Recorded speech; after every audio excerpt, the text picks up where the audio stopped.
My name is Grant McCarty. I'm the co-executive director of the Bitcoin Policy Institute. We are a nonprofit, nonpartisan think tank that is focused on researching the future of money. So as part of the Bitcoin Policy Institute, we have a cohort of expert fellows with PhDs ranging from environmental science to economics. They're teaching at some of the top universities in the country, and they're all researching Bitcoin and other open monetary networks and essentially trying to explore how do we maximize the benefits for the United States and how do we minimize the risks of this new technology. I was able to pitch what I called a Bitcoin demo day. And essentially what we want to do is push back against a lot of the existing narratives that exist around Bitcoin, particularly with policymakers in Washington, D.C. Now, a lot of people, the things that they know about Bitcoin, and they don't know very much, but the things that they know are pretty negative. They've read a lot of negative headlines. They think that Bitcoin is gonna destroy the planet, it's gonna boil the oceans, it's going to destroy the US dollar. It's all the worst thing in the world, right? Everything they've read. Now the reality is there are millions of people around the world who use this technology every day. Everyday normal people who use this technology to transact, who use it to save money, who use it to escape authoritarian regimes around the world. And what we want to do at the Bitcoin Policy Institute is, one, tell those stories, but more than just tell, we want to show, not tell. So this Bitcoin demo day that ultimately I pitched today in the Shark Tank competition was an opportunity to get Bitcoin in the hands of policymakers and their staff in Washington, D.C., so that rather than it being some scary thing that they don't know, they don't understand, and they reject, they realize, oh, this is just an app on my phone. This isn't some scary thing. Regular people could use this. And we thought it was really important to give people that experience rather than just telling them about it. We're fearful of things we don't understand. And because it's a new technology, it's less than 15 years old. For context, the internet as we know it is about 30 years old.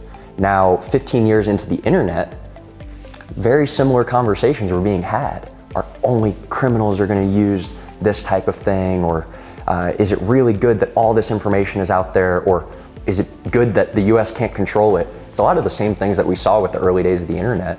And I think what we've seen with the internet is that open access of information, open access to the free flow of information, ultimately exports freedom of thought, democratic values, a more free and fair society around the world. And I think Bitcoin can do a very similar thing.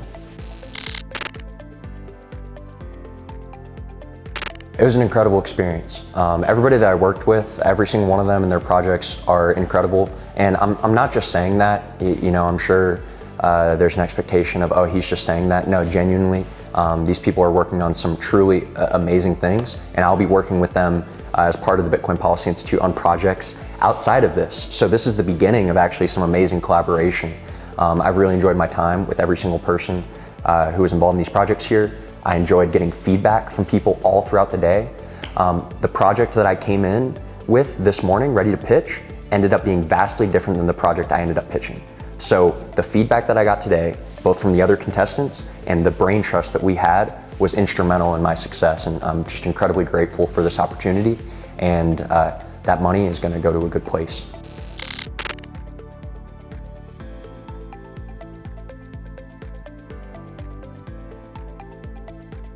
I think it's important to have environments where you can actually have truly free thought and truly free speech and truly free flow of ideas. And I think, unfortunately, a lot of people are all for free speech or free flow of ideas until that speech is something they disagree with, or until those ideas are something they disagree with. And so having a university like this, where it is genuinely open for young people to explore different ideas, I think it's invaluable. And one of the things that I think we struggle with as broadly, and I can speak to this in the United States, but I'm sure it's not just specific to the United States, is we don't give people grace when we're discussing ideas.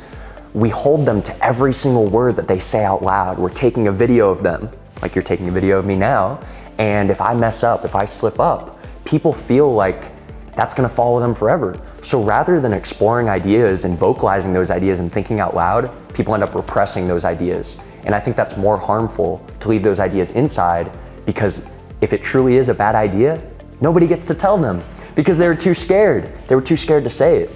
So I think it's really important to have spaces where you can talk.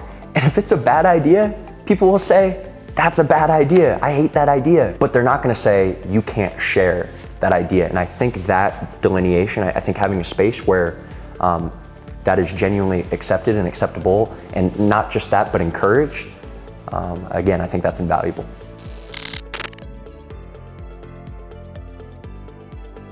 We are the Bitcoin Policy Institute, and one of the reasons that we are the Bitcoin Policy Institute and not the Crypto Policy Institute or the Blockchain Policy Institute is because there are thousands and thousands and thousands of these technologies. Some of them are very interesting and very cool and have a lot of value. Some of them are scams and bad for people.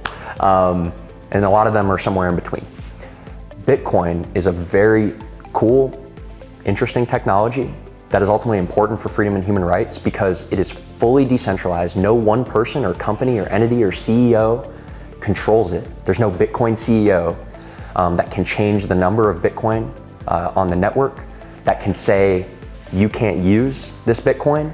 Unlike our current banking system in the United States and broadly around the world, where if they don't like you, they don't like the things that you're doing, they can shut off your bank accounts. If they don't like the things that you're saying, they can cut you out of the very foundations of our financial system. Bitcoin is free and open access to financial infrastructure for anyone, anywhere around the world who has access to internet.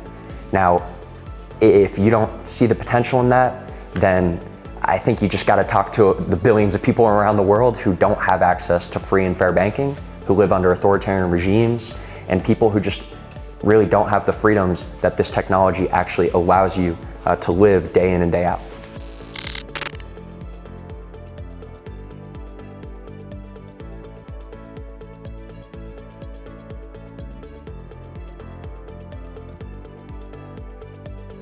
I don't know necessarily if Bitcoin specifically is going to revolutionize the way that higher education, colleges, universities do what they do.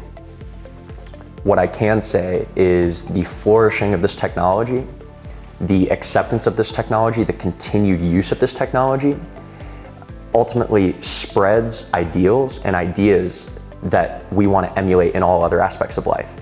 So Bitcoin, it is permissionless. You don't have to get someone's permission to use it. It is decentralized. No one person controls it.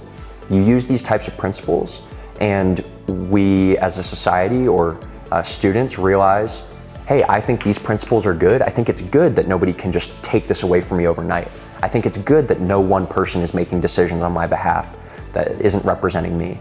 And I think understanding that there's something like that, a system like that in money, like Bitcoin, that can ultimately have profound effects on how they view other systems. Well, are we gonna have free and fair voting, right? Are we going to have free and open journalism, media, right? If the money works correctly, if the money is open, free, and fair, everything else trickles downstream of that because it all comes back to money. So I think it's the principles of Bitcoin that ultimately are going to inspire a lot of change in the next generation.